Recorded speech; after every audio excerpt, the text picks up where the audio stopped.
Bus stand पर बसों के लिए यात्री हुए परेशान। बुरहानपुर जिले में 652 मतदान केंद्रों पर बसें लगा दी गई है, जिससे यात्रियों को परेशान होना पड़ रहा है। 13 मई को चौथे चरण का चुनाव होना है, इसी के चलते मतदाताओं में मतदान करने का उत्साह देखा गया। किंतु मतदाता ग्रामीण क्षेत्र के हो या शहरी क्षेत्र के, कहीं न कहीं रोजी रोटी के लिए मजदूरी करने के लिए बाहर जाना पड़ता है। मध्य प्रदेश से महाराष्ट्र में मजदूरी करने गए मतदाताओं को चुनाव में लगी बसें होने के कारण एवं अपने गाँव की ओर बसें नहीं जाने की वजह से परेशान होना पड़ रहा है। ऐसा ही मंजर बुरहानपुर पुष्पक बस स्टैंड पर देखने को मिला, जहां यात्रियों को बसों के लिए घंटों इंतजार करना पड़ा। यात्रियों का कहना है कि हम चुनाव में वोट डालने के लिए आए हैं, लेकिन बसें नहीं होने से परेशान होना पड़ रहा है। तस्वीरों में साफ देखा जा सकता है किस तरह से ग्रामीण क्षेत्र से आए यात्रियों को बसों के लिए इंतजार करना पड़ रहा है। भूखे प्यासे बेटी महिलाएं आपको तस्वीरों में साफ दिखाई दे रही है कि किस तरह से महिलाएं बसों का इंतजार करते नजर आ रही है और अपने गांव के लिए बसों का वेट कर रही है ताकि बस मिले और वो अपने गांव चली जाए। किंतु बसें चुनाव में लगने की वजह से इन्हें बस नहीं मिल पा रही है और इन्हें परेशान होना पड़ रहा है। कि आज बस स्टैंड पर यात्री परेशान हो रहे, क्या वजह है?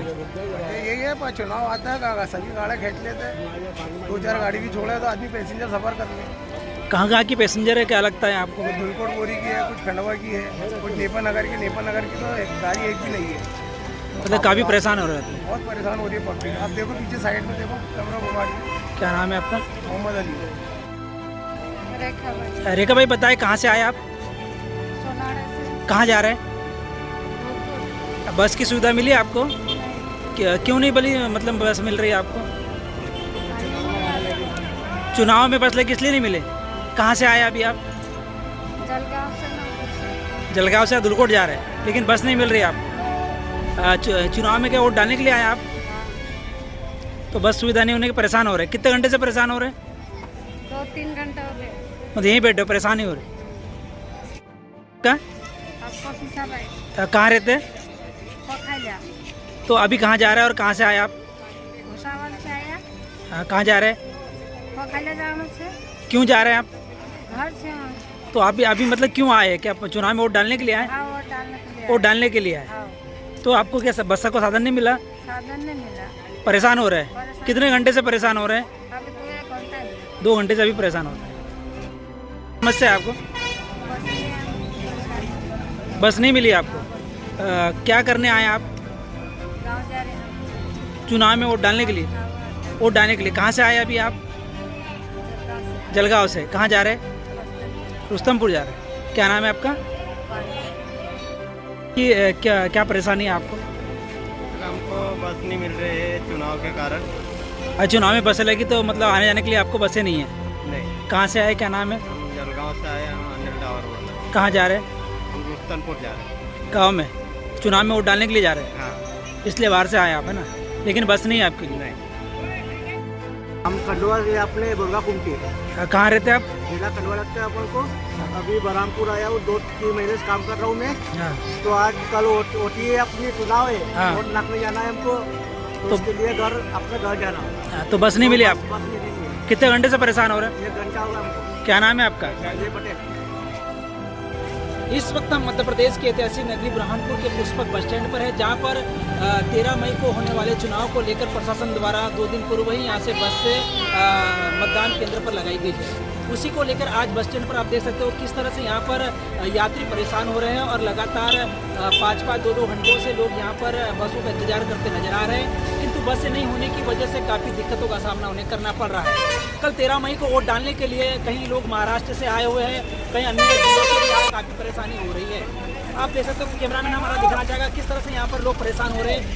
चारों तरफ यहाँ पर यात्री परेशान नजर आ रहे हैं, बैठे हुए यात्री भी है और इस तरह देख सकते हो किस तरह से यहाँ पर लोग बसों का इंतजार करते नजर आ रहे हैं। तो देखिए महिलाएं भी खड़ी हुई, बच्चे भी खड़े हुए हैं, जहाँ तक देख सकते हो ये सवारी भाग रही गाड़ी के पास। देखिए बस आई है, खंडवा बस है, खंडवा बस के लिए परेशान होते नजर आ रहे हैं।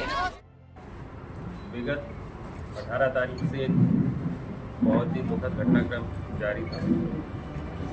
एक छोटी नाबालिग बच्ची जिसकी उम्र 6 वर्ष की, थाना शिकारपुरा के प्रतापपुरा क्षेत्र की जो बच्ची वो मिसिंग हुई थी और उसके बाद जो पुलिस के द्वारा अपहरण का प्रकरण पंजीबद्ध 18 तारीख को किया था। इतना गंभीर प्रकरण था। जो बच्ची थी वो बहुत ही मासूम थी, सरल, सहज थी, चंचल थी, एक सब होने वाली थी। किसी के भी यहाँ पर थोड़ी सी चर्चा में या फैलाने में मत जाने की उसकी प्रवृत्ति थी। बहुत ही मासूम बच्ची थी और सभी लोग उसको लगभग उस चर्चा के दौरान आसपास के लोगों से जो पूछताछ की उसमें वो सभी के पास बहुत ही सहज रूप से जाने की उसकी जानकारी आई। क्योंकि 6 वर्ष की बच्ची थी, इसलिए हमारी पूरी टीम, पुलिस के सारे लोग, CCTV, लोकल लोगों से पूछताछ, आसपास के अन्य एजेंसीज, मोहल्ले के लोग, मीडिया के सभी साथी और सभी के प्रयासों से उसको बहुत ही बारीकी से ढूंढने के लिए हम सभी लोग लगे थे। किंतु कल दिनांक 20 तारीख को दोपहर में हमको एक सूचना मिली है कि वहाँ पर एक डेड बॉडी प्रतापपुरा में उसके घर के आसपास एक खंडरनुमा मकान के अंदर बेड स्मेल की आने की सूचना थी। पुलिस त्वरित रूप से मौके पर पहुंची, सभी लोग पहुँचे और उस पूरे घटनाक्रम में उस क्षेत्र में जब हम लोगों ने देखा तो एक जो बच्ची का शव रिकवर हुआ है, ग्रेनेड चढ़ता हुआ CRF की टीम और पानी को रिकवर करना है, पोस्टमार्टम करवाया। पोस्टमार्टम के बाद में ये क्लियर हुआ है कि उसके साथ व्यक्ति की हत्या हुई और उसका गला घोटकर हत्याकारी पुलिस के द्वारा इस पूरी चीज़ों के ऊपर अपने प्रकरण में धारा 302, 201, 376 AB और पॉक्सो में 586 पॉक्सो एक्ट के अंतर्गत प्रकरण पंजीकृत है। क्योंकि इतना गंभीर किस्म का प्रकरण था और आम जनता की भी भावना इससे जुड़ी हुई थी, निश्चित रूप से हम लोग की पूरी टीम पुलिस की उस चीज़ के लिए लगी हुई थी। घटनास्थल के आसपास की परिस्थितियों को देखते हुए हम लोगों के द्वारा वहाँ पर जो नज़दीक के संदिग्ध लोग थे जो उस घटनास्थल के आसपास थे, क्योंकि उसकी परिस्थितियाँ ऐसी थी मौके के ऊपर कि उस तक हर व्यक्ति के एक्सेस नहीं है। अगर किसी व्यक्ति की बॉडी वहाँ पर मिली है तो वहाँ पर आम व्यक्ति उस जगह पर पहुँच जाए, ऐसी परिस्थितियाँ वहाँ पर मिली। पुलिस के द्वारा आसपास के लोगों को किया और संदिग्धों से पूछताछ की।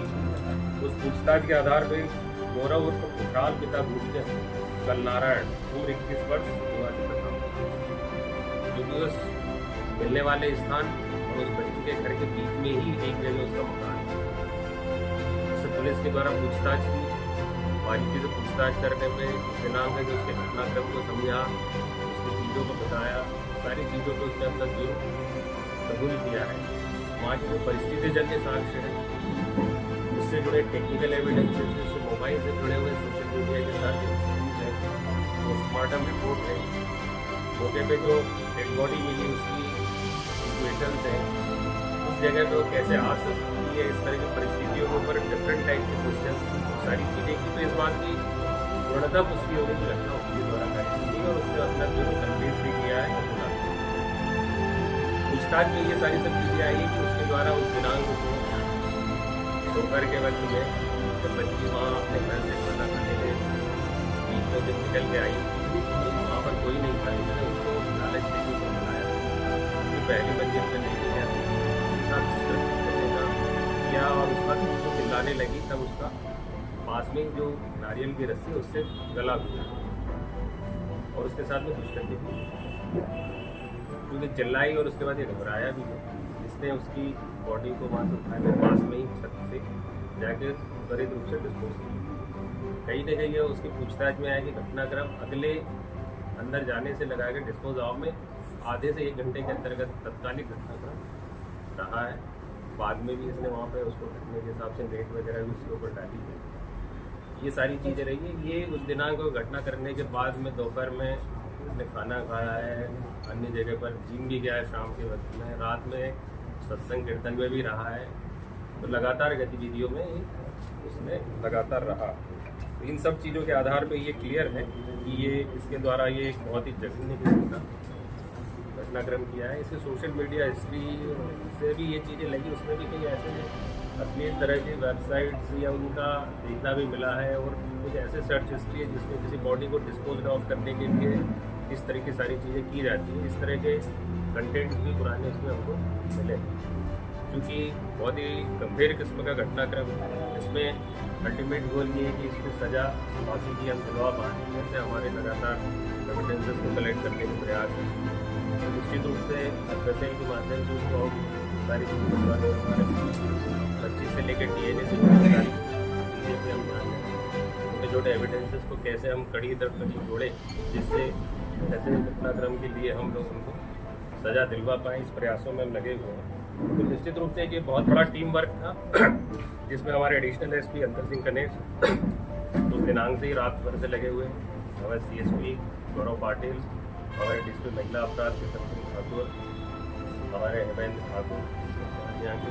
इसके अलावा हमारी जो पूरी टीम जिसमें सोहन सिंह है, उसमें निरीक्षक सखाराम पगारे हैं, सहायक निरीक्षक महसूस अली हैं, प्रधान आरक्षक विजय पाटीदार हैं, प्रधान आरक्षक सचिन मिश्रा हैं, प्रधान आरक्षक नीतीश हैं, प्रधान आरक्षक यादव हैं, आराम है, रफीक हैं, विजय वड़कारे आरक्षक गणेश, संजय कपोले, सर भारती महिला आरक्षक हैं, सर ओंकार पटेल है, कोतवाली से आरक्षक मक्ता तोमर है, शैलेश पाल है, नईम खान है, विनोद बलिया है, राधावती और एक उसी जगह पका था।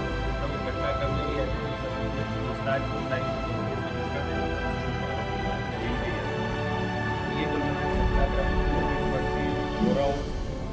गुरव साल पिता नारायण प्रतापपुरा का रहने वाला एक मासूम बच्ची के साथ में दुष्कृत्य और हत्या का अपराध कार्य किया है और उस लाश को छुपाने के लिए उसने उसको डाला है। तो ये सारा जो एक महत्वपूर्ण घटनाक्रम निश्चित रूप से उसमें हमारी टीम लगातार आगे जा रही है। परिवार का परिचित था, ये करता क्या था? ये उसी मोहल्ले का ही था, सब मोहल्ले में जानते हैं, उस परिवार को भी जानता था, उस बच्ची को भी जानता था और ये मैकेनिक का काम करता है, टू व्हीलर्स का काम करता है, लोग ही फील है। सर इसने घटना क्यों कारण मतलब परिवार की कोई दुश्मनी थी, रंजिश थी या मोटा मोटा इसमें आया है बातचीत इस तरह की चीज़ों बलात्कार और हत्याकारी करने की जो चीज़ है वो लिया है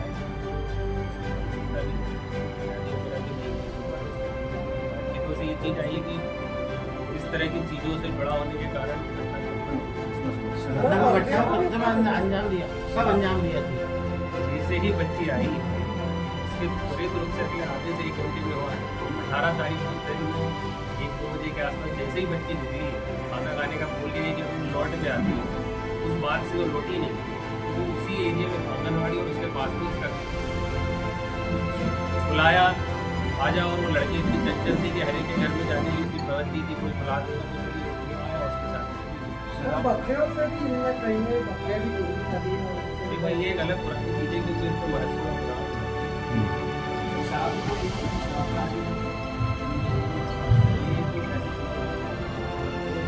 मानसिकता उसकी है जो है इस तरह की साइड वगैरह कौन सी फसल पे लेके गए थे?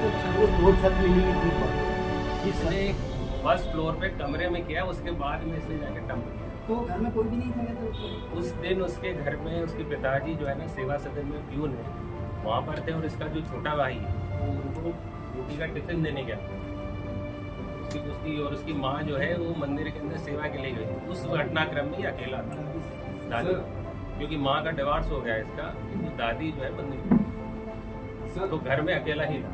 जिस तरीके से दूसरे अन्य जिलों में ऐसे अपराधियों के खिलाफ कठिन कार्रवाई करते हुए बुलडोजर चला के उनके मकान तोड़े जाते हैं ताकि दिग्गज दोषियों को ऐसी घटना का न हो। देखिए बुरहानपुर में ऐसी कोई गतिविधि चलेगी क्योंकि ये एक पहला पक्ष था, आरोपी को लीगल फ्रेमवर्क में अरेस्ट करके लीगल सिस्टम कार्रवाई करें, बाकी दूसरा पक्ष से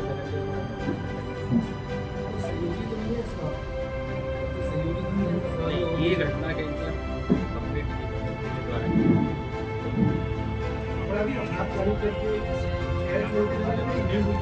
यही था। उसके बाद मुझे शाम को जिम गया है, दिन में खाना खाया, रील देख रहा है, शाम के वक्त में खाना खाने के जिम गया है, जिम के बाद रात में चाचा के सामने कीर्तन था, छत मिली हुई थी। इसने फर्स्ट फ्लोर में कमरे में किया, उसके बाद में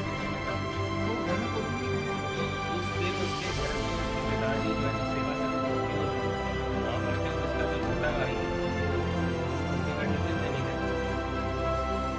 और उसकी माँ जो है वो मंदिर में सेवा के लिए गई। उस घटनाक्रम में अकेला क्योंकि माँ का डिवोर्स हो गया इसका, दादी जो है घर में अकेला ही था। जिस तरीके से